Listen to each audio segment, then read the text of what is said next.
قرآن مجید کا سورہ نمبر 28 سورہ قصص۔ شروع کرتا ہوں اللہ کے نام سے جو بڑا مہربان نہایت رحم والا ہے۔ طاسیم، یہ کتاب مبین کی آیتیں ہیں۔ ہم اہل ایمان کے فائدے کے لیے موسیٰ و فرعون کی کچھ خبریں سچائی کے ساتھ آپ صلی اللہ علیہ وآلہ وسلم کے سامنے پڑھ کر سناتے ہیں۔ بے شک فرعون زمین مصر میں سرکش ہو گیا تھا اور اس کے باشندوں کو مختلف گروہ میں تقسیم کر دیا تھا، اور اس نے ان میں سے ایک گروہ کو کمزور بنا رکھا تھا، چنانچہ ان کے بیٹوں کو ذبح کر دیتا تھا اور ان کی عورتوں لڑکیوں کو زندہ چھوڑ دیتا تھا۔ بے شک وہ زمین میں فساد برپا کرنے والوں میں سے تھا، اور ہم چاہتے ہیں کہ ان لوگوں پر احسان کرے جنہیں زمین میں کمزور کر دیا گیا تھا، اور انہیں پیشوا بنائے اور انہیں زمین کا وارث قرار دے، اور انہیں زمین میں اقتدار عطا کرے، اور فرعون، حامان اور ان کی فوجوں کو ان کمزوروں کی جانب سے وہ کچھ دکھلائے جس سے وہ ڈرتے تھے۔ اور ہم نے مادر موسیٰ کو وحی کی کہ اس بچے کو دودھ پلا، اور جب اس کے متعلق خطرہ محسوس ہو تو اسے دریا میں ڈال دے، اور کسی قسم کا خوف اور غم نہ کر، بلا شبہ ہم اسے تیری طرف واپس لوٹا دیں گے اور اسے رسولوں میں سے بنائیں گے۔ چنانچہ فرعون کے گھر والوں نے اسے دریا سے اٹھا لیا تاکہ وہ ان کے لیے دشمن اور رنج و غم کا باعث بنے۔ بے شک فرعون، حامان اور دونوں کے لشکر والے خطا کار اور غلط کار تھے۔ اور فرعون کی بیوی نے اس سے کہا کہ یہ بچہ تو میری اور تیری آنکھوں کی ٹھنڈک ہے، اسے قتل نہ کرو، ممکن ہے کہ ہمیں نفع پہنچائے یا اسے ہم اپنا بیٹا ہی بنا لے۔ اور انہیں انجام کی کچھ خبر نہ تھی، اور مادر موسیٰ کا دل بے چین ہو گیا اور قریب تھا کہ وہ اس بچے کا حال ظاہر کر دے اگر ہم اس کے دل کو مضبوط نہ کرتے تاکہ وہ ہمارے وعدے پر ایمان لانے والوں میں سے ہو۔ اور ہم نے اس بچے کی بہن سے کہا کہ تو اس کے پیچھے پیچھے جا، چنانچہ وہ دور سے اسے دیکھتی رہی جبکہ ان لوگوں کو خبر بھی نہ ہوئی۔ اور ہم نے اس بچے پر دائیوں کو پہلے سے حرام کر دیا تھا۔ تو اس بچے کی بہن نے کہا، کیا میں تم لوگوں کو ایک ایسے گھرانے کا پتہ بتاؤں جو تمہارے لیے اس کی پرورش کرے اور وہ اس کے خیر خواہ بھی ہو؟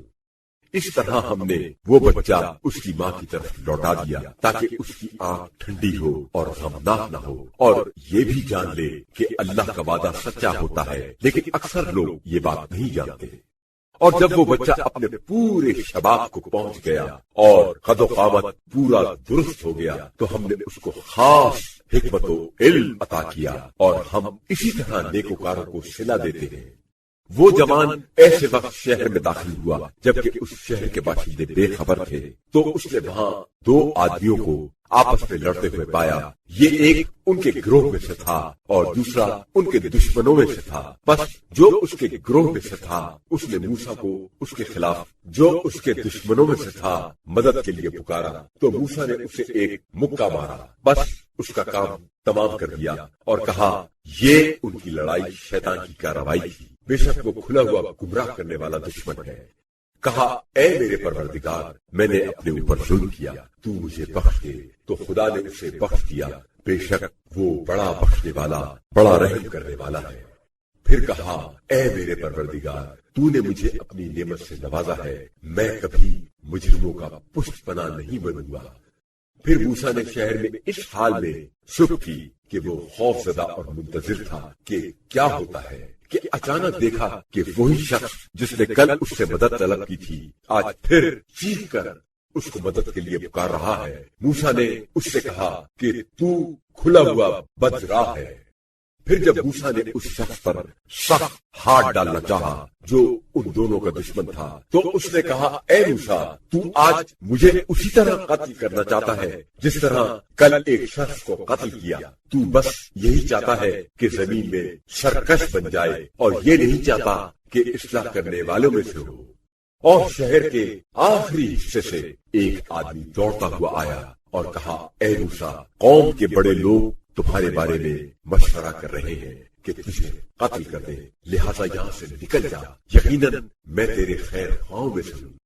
چنانچہ موسیٰ وہاں سے خوف زدہ ہو کر نتیجے کا انتظار کرتا ہوا نکلا اور کہا، اے میرے پروردگار، مجھے ظالم لوگوں سے نجات عطا فرما۔ اور جب موسیٰ نے مصر سے نکل کر مدین کا رخ کیا تو کہا، امید ہے کہ میرا پروردگار سیدھے راستے کی طرف میری رہنمائی کرے گا۔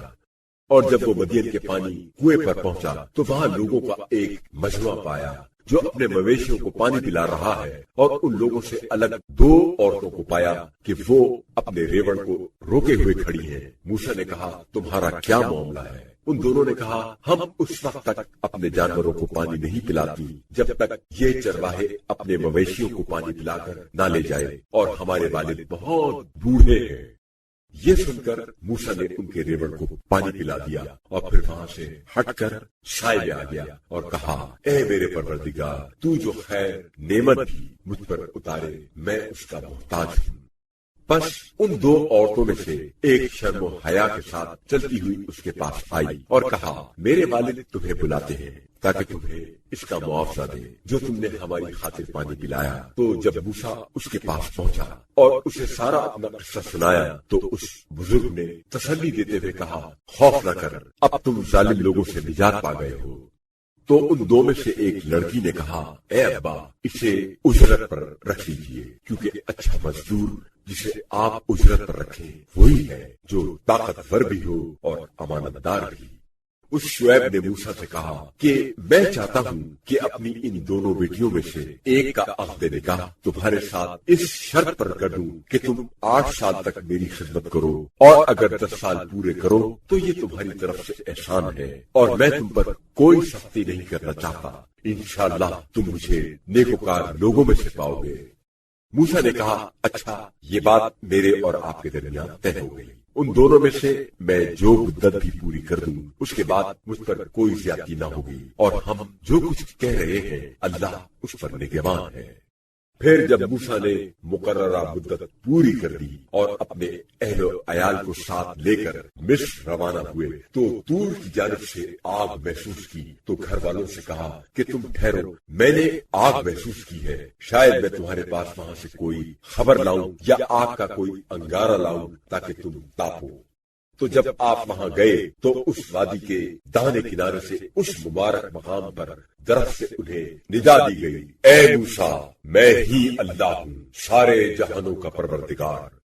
اور یہ کہ تم اپنا عصا پھینک دو۔ تو جب اسے دیکھا کہ اس طرح حرکت کر رہا ہے جیسے وہ سانپ ہے تو وہ منہ موڑ کر الٹے مڑے اور پیچھے مڑ کر بھی نہ دیکھا۔ آواز آئی، اے موسیٰ، آگے آؤ اور ڈرو نہیں، تم ہر طرح سے امن میں ہو، اور اپنا ہاتھ اپنے گریبان میں ڈالو، وہ بغیر کسی تکلیف اور بیماری کے سفید چمکتا ہوا نکلے گا، اور رفع خوف کے لیے اپنا بازو اپنی طرف سمیٹ لو، یہ تمہارے پروردگار کی طرف سے 2 نشانیاں ہیں، فرعون اور اس کے سرداروں کے سامنے پیش کرنے کے لیے، بے شک وہ بڑے نافرمان لوگ ہیں۔ موسیٰ نے کہا، اے میرے پروردگار، میں نے ان کا ایک آدمی قتل کیا تھا، ڈرتا ہوں کہ وہ مجھے قتل کر دیں گے، اور میرا بھائی ہارون جو مجھ سے زیادہ فصیح اللسان ہے، تو اسے میرا مددگار بنا کر میرے ساتھ بھیج تاکہ وہ میری تصدیق کرے، کیونکہ مجھے اندیشہ ہے کہ وہ مجھے جھٹلائیں گے۔ ارشاد ہوا، ہم تمہارے بازو کو تمہارے بھائی کے ذریعے سے مضبوط کریں گے، اور ہم تم دونوں کو غلبہ عطا کریں گے کہ وہ تم تک نہیں پہنچ سکیں گے، ہماری نشانیوں کی برکت سے تم اور تمہارے پیروکار ہی غالب آئیں گے۔ تو جب موسیٰ ان لوگوں کے پاس کھلی ہوئی نشانیوں کے ساتھ آئے تو انہوں نے کہا، یہ نہیں ہے مگر گڑھا ہوا جادو، اور یہ باتیں تو ہم نے اپنے باپ دادوں کے زمانے میں بھی نہیں سنی تھی۔ اور موسیٰ نے کہا، میرا پروردگار بہتر جانتا ہے کہ اس کی طرف سے کون ہدایت لے کر آیا ہے اور کس کے لیے دار آخرت کا انجام بخیر ہے، بے شک ظالم لوگ کبھی فلاح نہیں پاتے۔ اور فرعون نے کہا، اے سردارو، میں تو اپنے سوا تمہارے لیے کوئی خدا نہیں جانتا، تو اے حامان، تو میرے لیے مٹی کو آگ میں پکا، مٹی کی کچی اینٹوں کو پکوا، پھر میرے لیے ایک بلند عمارت بنوا تاکہ میں اس پر چڑھ کر موسیٰ کے خدا کا کوئی سراغ لگا سکوں، اور میں تو اسے اس دعوے میں جھوٹا ہی خیال کرتا ہوں۔ اور فرعون اور اس کی فوجوں نے زمین میں ناحق تکبر کیا اور انہوں نے خیال کیا کہ وہ ہماری طرف لوٹائے نہیں جائیں گے، سو ہم نے اسے اور اس کی فوجوں کو پکڑا اور سمندر میں پھینک دیا، تو دیکھو ظالموں کا کیسا انجام ہوا۔ اور ہم نے انہیں ایسا پیشوا قرار دیا ہے جو لوگوں کو آتش دوزخ کی طرف بلاتے ہیں، اور قیامت کے دن ان کی کوئی مدد نہ کی جائے گی، اور ہم نے اس دنیا میں ان کے پیچھے لعنت لگا دی ہے، اور قیامت کے دن قبیح المنظر لوگوں میں سے ہوں گے۔ اور پہلی امتوں کو ہلاک کرنے کے بعد بالیقین ہم نے موسیٰ کو کتاب عطا کی جو لوگوں کے لیے بصیرتوں کا مجموعہ اور سراپا ہدایت و رحمت تھی تاکہ وہ نصیحت حاصل کریں۔ اور اے رسول صلی اللہ علیہ وآلہ وسلم، آپ صلی اللہ علیہ وآلہ وسلم کوہ طور کی مغربی جانب موجود نہ تھے جب ہم نے موسیٰ سے نبوت و رسالت کا معاملہ طے کیا تھا، اور نہ ہی آپ صلی اللہ علیہ وآلہ وسلم وہاں حاضرین میں سے تھے، لیکن ہم نے اس اثنا میں کئی نسلیں پیدا کی اور ان پر زمانہ دراز گزر گیا ہے، اور ہمارے عہد و پیمان کو بھلا دیا، اور نہ ہی آپ صلی اللہ علیہ وآلہ وسلم مدین والوں میں مقیم تھے کہ ان کو ہماری آیتیں پڑھ کر سناتے، لیکن ہم آپ صلی اللہ علیہ وآلہ وسلم کو رسول بنا کر بھیجنے والے تھے، اس لیے ان کے حالات سے آپ صلی اللہ علیہ وآلہ وسلم کو آگاہ کیا۔ اور نہ آپ صلی اللہ علیہ وآلہ وسلم کوہ طور کے دامن میں موجود تھے جب ہم نے موسیٰ کو ندا دی تھی، لیکن یہ آپ صلی اللہ علیہ وآلہ وسلم کا مبعوث برسالت ہونا آپ صلی اللہ علیہ وآلہ وسلم کے پروردگار کی رحمت ہے، تاکہ آپ صلی اللہ علیہ وآلہ وسلم اس قوم کو ڈرائیں جس کے پاس آپ صلی اللہ علیہ وآلہ وسلم سے پہلے کوئی ڈرانے والا نہیں آیا، تاکہ وہ نصیحت حاصل کریں۔ اور شاید ہم رسول نہ بھیجتے اگر یہ بات نہ ہوتی کہ اگر ان کے کرتوتوں کی پاداش میں انہیں کوئی مصیبت پہنچے تو وہ یہ نہ کہنے لگ جائیں کہ اے ہمارے پروردگار، تو نے ہماری طرف کوئی رسول کیوں نہ بھیجا تاکہ ہم تیری آیتوں کی پیروی کرتے اور ہم ایمان لانے والوں میں سے ہوتے۔ جب ہماری طرف سے ان کے پاس حق آ گیا، آخری برحق رسول آ گیا، تو کہنے لگے اس رسول کو وہ کچھ کیوں نہ دیا گیا جو موسیٰ کو دیا گیا تھا؟ کیا انہوں نے اس کا انکار نہیں کیا تھا؟ وہ کہتے ہیں کہ یہ دونوں جادوگر ہیں جو ایک دوسرے کی مدد کرتے ہیں، اور کہتے تھے کہ ہم ہر ایک کے منکر ہیں۔ آپ صلی اللہ علیہ وآلہ وسلم کہیے کہ تم سچے ہو تو اللہ کی طرف سے کوئی ایسی کتاب لاؤ جو ان دونوں توریت اور قرآن سے زیادہ ہدایت کرنے والی ہو، تو میں اسی کی پیروی کروں گا۔ اور اگر وہ آپ صلی اللہ علیہ وآلہ وسلم کی یہ بات قبول نہ کرے تو پھر سمجھ لیں کہ وہ صرف اپنی نفسانی خواہشوں کی پیروی کرتے ہیں، اور اس شخص سے بڑھ کر گمراہ کون ہوگا جو خدائی ہدایت کے بغیر اپنی خواہش نفس کی پیروی کرے۔ بے شک خدا ظالم لوگوں کو ہدایت نہیں کرتا۔ اور ہم نے ان کے لیے کلام ہدایت نظام کا تسلسل جاری رکھا تاکہ وہ نصیحت حاصل کرے۔ جن کو ہم نے اس نزول قرآن سے پہلے کتاب عطا کی وہ اس پر ایمان لاتے ہیں، اور جب یہ قرآن ان کے سامنے پڑھا جاتا ہے تو یہ کہتے ہیں کہ ہم اس پر ایمان لائے، بے شک یہ ہمارے پروردگار کی طرف سے حق ہے، اور ہم تو اس سے پہلے ہی مسلم اسے ماننے والے ہیں۔ یہ وہ لوگ ہیں جنہیں ان کے صبر و ثبات کی وجہ سے دوہرا اجر عطا کیا جائے گا، اور وہ برائی کا دفیہ بھلائی سے کرتے ہیں، اور ہم نے انہیں جو رزق دے رکھا ہے وہ اس میں سے راہ خدا میں خرچ کرتے ہیں، اور وہ جب کوئی فضول بات سنتے ہیں تو اس سے روگردانی کرتے ہیں اور کہتے ہیں کہ ہمارے اعمال ہمارے لیے ہیں اور تمہارے اعمال تمہارے لیے، تم کو سلام، ہم جاہلوں کو پسند نہیں کرتے۔ اے رسول صلی اللہ علیہ وآلہ وسلم، آپ صلی اللہ علیہ وآلہ وسلم جسے چاہے اسے ہدایت نہیں کر سکتے، لیکن اللہ جسے چاہتا ہے اسے ہدایت دے دیتا ہے، اور وہ ہدایت پانے والوں کو بہتر جانتا ہے۔ اور وہ کفار مکہ کہتے ہیں کہ اگر ہم آپ صلی اللہ علیہ وآلہ وسلم کے ساتھ ہدایت کی پیروی کریں تو ہمیں اپنی سرزمین سے اچک لیا جائے گا، یہاں سے نکال دیا جائے گا۔ کیا ہم نے ان کو ایسے امن والے محترم مقام میں جگہ نہیں دی جہاں ہماری طرف سے رزق کے طور پر ہر قسم کے پھل لائے جاتے ہیں، مگر ان میں سے اکثر لوگ جانتے نہیں ہیں۔ اور ہم نے کتنی ہی ایسی بستیاں ہلاک کر دی جو اپنی معیشت خوشحالی پر اتراتی تھی۔ دیکھو یہ ان کے مکانات ہیں جو اجڑے پڑے ہیں، جو ان کے بعد کم ہی آباد ہوئے ہیں، آخرکار ہم ہی وارث ہیں۔ اور آپ صلی اللہ علیہ وآلہ وسلم کا پروردگار بستیوں کو ہلاک کرنے والا نہیں ہے جب تک ان کے مرکزی مقام میں کوئی رسول نہ بھیج دے جو ہماری آیتوں کی تلاوت کرے، اور ہم بستیوں کو ہلاک کرنے والے نہیں ہیں جب تک ان کے باشندے ظالم نہ ہوں۔ اور تمہیں جو کچھ بھی دیا گیا ہے یہ محض زندگانی دنیا کا سرمایہ ہے اور اسی کی زیب و زینت، اور جو کچھ اللہ کے پاس ہے وہ بہتر ہے اور زیادہ پائیدار بھی۔ تم عقل سے کیوں کام نہیں لیتے؟ کیا وہ شخص جس سے ہم نے اچھا وعدہ کیا ہے اور وہ اسے پانے والا بھی ہے، اس شخص کی مانند ہو سکتا ہے جسے ہم نے صرف دنیاوی زندگی کا چند روزہ سامان دیا ہے اور پھر قیامت کے دن سزا کے لیے پکڑ کر حاصل کیا جائے گا؟ اور وہ دن یاد رکھو جس دن اللہ انہیں پکارے گا اور فرمائے گا، آج کہاں ہے میرے وہ شریک جن کو تم میرا شریک گمان کرتے تھے، جن پر خدا کا حکم عذاب نافذ ہو چکا ہوگا؟ کہیں گے، اے ہمارے پروردگار، یہ ہیں وہ لوگ جنہیں ہم نے گمراہ کیا تھا، ہم نے انہیں اسی طرح گمراہ کیا تھا جیسے ہم خود گمراہ تھے۔ اب ہم تیری بارگاہ میں ان سے برات کا اظہار کرتے ہیں کہ یہ ہماری پرستش نہیں کیا کرتے تھے۔ پھر ان سے کہا جائے گا کہ اپنے مذعومہ شریکوں کو بلاؤ، چنانچہ وہ انہیں پکاریں گے مگر وہ انہیں کوئی جواب نہیں دیں گے، اور عذاب کو دیکھیں گے، اس پر وہ تمنا کریں گے کہ کاش وہ ہدایت یافتہ ہوتے۔ اور وہ دن یاد کرو جس دن اللہ انہیں پکارے گا اور کہے گا کہ تم نے پیغمبروں کو کیا جواب دیا تھا۔ اس دن ان پر خبریں تاریخ ہو جائے گی، کوئی جواب نہ بن پڑے گا اور نہ ہی یہ آپس میں ایک دوسرے سے پوچھ گچھ کر سکیں گے۔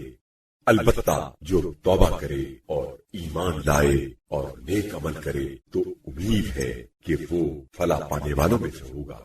اور اے رسول صلی اللہ علیہ وآلہ وسلم، آپ کا پروردگار جو چاہتا ہے پیدا کرتا ہے اور جسے چاہتا ہے منتخب کرتا ہے، لوگوں کو کوئی اختیار نہیں ہے، اللہ پاک ہے، اور جو وہ شرک کرتے ہیں وہ اس سے بلند و برتر ہے۔ اور آپ صلی اللہ علیہ وآلہ وسلم کا پروردگار جانتا ہے جو کچھ ان کے سینے چھپائے ہوئے ہیں اور وہ بھی جو وہ ظاہر کرتے ہیں۔ وہی ایک اللہ ہے، اس کے سوا کوئی اللہ نہیں ہے، اسی کے لیے ہر قسم کی تعریف ہے، دنیا میں بھی اور آخرت میں بھی، اور اسی کی حکومت فرما روائی ہے اور تم اسی کی طرف لوٹائے جاؤ گے۔ آپ صلی اللہ علیہ وآلہ وسلم کہیے، آیا تم نے کبھی غور کیا ہے کہ اگر اللہ قیامت تک تم پر رات مقرر مسلط کر دے تو اللہ کے سوا کون الہ ہے جو تمہارے پاس روشنی لائے؟ کیا تم سنتے نہیں ہو؟ اور کہیے، آیا تم نے کبھی غور کیا ہے کہ اگر قیامت تک تم پر دن مقرر مسلط کر دے تو اللہ کے سوا کون الہ ہے جو تمہارے پاس رات لائے جس میں تم آرام کرو؟ کیا تم دیکھتے نہیں ہو؟ اور اس نے اپنی خاص رحمت سے تمہارے لیے رات اور دن بنائے تاکہ رات میں آرام کرو اور دن میں اس کا فضل روزی تلاش کرو، اور تاکہ تم شکر گزار بنو۔ اور یاد کرو وہ دن جس میں اللہ ان مشرکین کو پکارے گا اور کہے گا، کہاں ہے میرے شریک جن کے متعلق تم گمان فاسد کیا کرتے تھے؟ اور ہم ہر امت میں سے ایک گواہ نکال کر لائیں گے، پھر ان سے کہیں گے کہ اپنی دلیل و برہان لاؤ، تب انہیں معلوم ہوگا کہ حق اللہ ہی کے لیے ہے، اور وہ جو اس طرح پردازیاں کیا کرتے تھے وہ سب ان سے غائب ہو جائے گی۔ بے شک قارون موسیٰ کی قوم میں سے تھا، پھر وہ ان کے خلاف سرکش ہو گیا، اور ہم نے اسے اتنے خزانے عطا کیے تھے کہ اس کی چابیاں ایک طاقتور جماعت کو بھی گراں بار کر دیتی تھی، اس سے مشکل سے اٹھتی تھی، جبکہ اس کی قوم نے اس سے کہا کہ اپنی منزلت پر مت اترا، بے شک اللہ اترانے والوں کو دوست نہیں رکھتا۔ اور اللہ نے تجھے جو کچھ مال و زر دیا ہے اس سے آخرت کے گھر کی جستجو کر اور دنیا سے بھی اپنا حصہ فراموش نہ کر، اور جس طرح اللہ نے تیرے ساتھ احسان کیا ہے تو بھی اسی طرح اس کے بندوں کے ساتھ احسان کر، اور زمین میں فساد برپا کرنے کی خواہش نہ کر، یقیناً اللہ فساد برپا کرنے والوں کو دوست نہیں رکھتا۔ قارون نے کہا کہ مجھے جو کچھ مال و منال ملا ہے وہ اس خاص علم کی بدولت ملا ہے جو میرے پاس ہے۔ کیا وہ یہ نہیں جانتا کہ اللہ نے اس سے پہلے بہت سی ایسی نسلوں کو ہلاک کر دیا ہے جو قوت میں اس سے سخت تر اور جمعیت میں زیادہ تھی، اور مجرموں سے ان کے گناہوں کے بارے میں سوال نہیں کرنا پڑتا۔ وہ ایک دن اپنی قوم کے سامنے اپنی زیب و زینت کے ساتھ نکلا تو جو لوگ دنیاوی زندگی کے طلبگار تھے وہ کہنے لگے کہ کاش ہمیں بھی وہ ساز و سامان ملتا جو قارون کو دیا گیا ہے، بے شک وہ بڑا نصیب والا ہے۔ اور جن لوگوں کو علم دیا گیا تھا انہوں نے کہا وائے ہو تم پر، جو شخص ایمان لائے اور نیک عمل کرے اس کے لیے اللہ کا صلہ و ثواب اس سے بہتر ہے، اور یہ حکمت و منزلت صرف صبر و ثبات کرنے والوں کو مرحمت کی جاتی ہے۔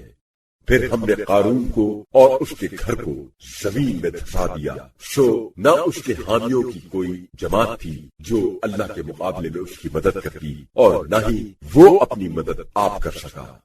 اور وہ لوگ جو کل اس کے جاہو مرتبے کی تمنا کر رہے تھے اب کہنے لگے افسوس، اب پتہ چلا کہ اللہ اپنے بندوں میں سے جس کا رزق چاہتا ہے کشادہ کر دیتا ہے اور جس کا چاہتا ہے تنگ کر دیتا ہے۔ اگر اللہ ہم پر تنگ دست بنا کر احسان نہ کرتا تو ہمیں بھی زمین میں دھسا دیتا، اور کافر کبھی پھلا نہیں پاتے۔ یہ آخرت کا گھر ہم ان لوگوں کے لیے قرار دیتے ہیں جو زمین میں تکبر و سرکشی اور فساد برپا کرنے کا ارادہ بھی نہیں کرتے، اور نیک انجام تو پرہیزگاروں کے ہی لیے ہے۔ جو کوئی بھلائی لے کر آئے گا اسے اس سے بہتر صلہ ملے گا، اور جو کوئی برائی لے کر آئے گا تو ایسے لوگوں کو جو برائیاں کرتے ہیں تو انہیں بدلہ بھی اتنا ہی ملے گا جتنا وہ برائی کرتے تھے۔ اے رسول صلی اللہ علیہ وآلہ وسلم، جس خدا نے آپ صلی اللہ علیہ وآلہ وسلم پر قرآن کا پہنچانا فرض کیا ہے، وہ آپ صلی اللہ علیہ وآلہ وسلم کو واپسی کی منزل مکہ تک پھر پہنچا کر رہے گا۔ آپ صلی اللہ علیہ وآلہ وسلم کہیے میرا پروردگار بہتر جانتا ہے کہ ہدایت لے کر کون آیا ہے اور کھلی ہوئی گمراہی میں کون ہے۔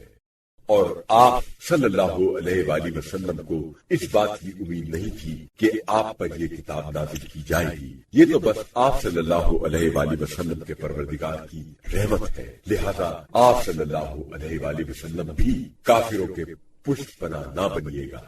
اور خیال رکھنا کہ یہ لوگ آپ صلی اللہ علیہ وآلہ وسلم کو اللہ کی آیتوں کی تبلیغ سے کہیں روک نہ دے، بات اس کے کہ وہ آپ صلی اللہ علیہ وآلہ وسلم پر نازل ہو چکی ہے، اور آپ صلی اللہ علیہ وآلہ وسلم اپنے پروردگار کی طرف لوگوں کو بلائیں اور ہرگز مشرکوں میں سے نہ ہونا،